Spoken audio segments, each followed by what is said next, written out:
Hockey Canada's High Performance 1 Coach Education Program is a significant program in our structure of working with and training coaches in our system.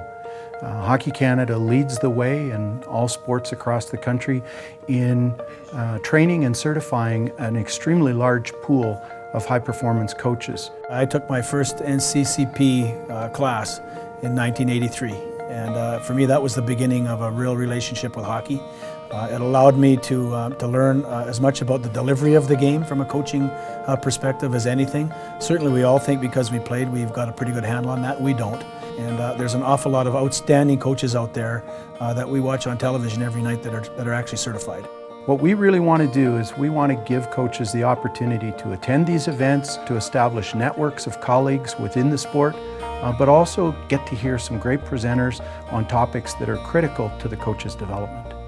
Yeah, you know what, you spend a week with some coaches that are coach at all different levels. You get the minor coaches and the amateur coaches, and then you get some coaches that are doing it for full time and it's their livelihood. And it's a unique experience. You spend a lot of time with them in the classroom and you see how some are prepared. I was fortunate enough to go through the system with people like Mike Babcock and Jeff Ward and Todd McCullen. So you build a network. It allows you to talk hockey a lot. Sometimes you're thinking, why, what does this have to do with it? What does this have to do with it? But the higher up you get in terms of the level athlete you're coaching and what they're aspiring to do, everything falls into place. So, in the end, it's made me a student of the game and a lifelong learner. I get a real charge now out of talking to other young coaches that are pursuing the same objectives as me, and that's just making a difference on the ice for a group of players, quite frankly. And I think it's incumbent with the position. I think it's incumbent with the NCCP and sort of that continuing education, if you will. It's almost like paying it forward. When I finally got to level 4, it was like a light went on and I was like, okay, now what do I do to be better?